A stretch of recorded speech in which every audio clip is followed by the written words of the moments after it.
चंद्रपुर गढ़चिरौली जिले में पिछले 4-5 दिनों से हो रही मूसलाधार बारिश के कारण धान की फसलों को भारी नुकसान हुआ है। 500 से अधिक घरों में नुकसान पहुंचा है और 37 गांवों के दूषित जलापूर्ति के कारण स्वास्थ्य संकट उत्पन्न हो गया है। कई घरों में पानी घुस जाने से धान का भारी नुकसान हुआ है, इसलिए तत्काल सहायता मंजूरी की जानी चाहिए। मुख्यमंत्री और प्रशासन को तुरंत आगे आकर नुकसानग्रस्त किसानों और बाढ़ प्रभावित का तत्काल सर्वे यानी पंचनामा कर उन्हें मदद प्रदान करनी चाहिए। अध्यक्ष महोदय, मागील 4-5 दिवसांमध्ये जी अतिवृष्टी झाली, प्रचंड हाहाकार त्या भागामध्ये अध्यक्ष महोदय माननीय नानाभाऊंनी या संदर्भात मांडली।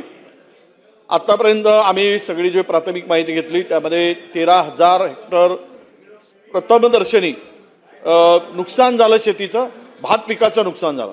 आमच्याकडे दोन प्रकारची शेती होते, एक तर रोपं टाकतो, रोपं लावतो आणि दुसरं एक आम्ही त्याला आवत्या म्हणतो, अशा दोन प्रकारचे आवत्या जिथे लावलाय। आजकाल आमच्याकडे शेतीमध्ये आवत्याचं प्रमाण मोठ्या प्रमाणात आहे, म्हणून माननीय मुख्यमंत्री महोदयांना शेतीच्या नुकसानीचे त्वरित पंचनामे केले पाहिजेत।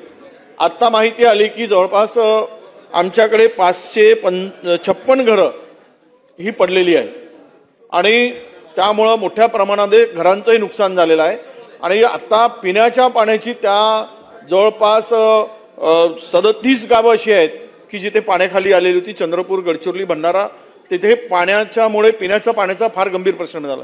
सगळी पाणी पूर्ण गढूळ पाणी पिण्याला मिळत आहे आणि अशामुळे रोगराई वाढण्याचं सुद्धा प्रचंड मोठ्या प्रमाणात त्या ठिकाणी परिस्थिती निर्माण झाली आहे।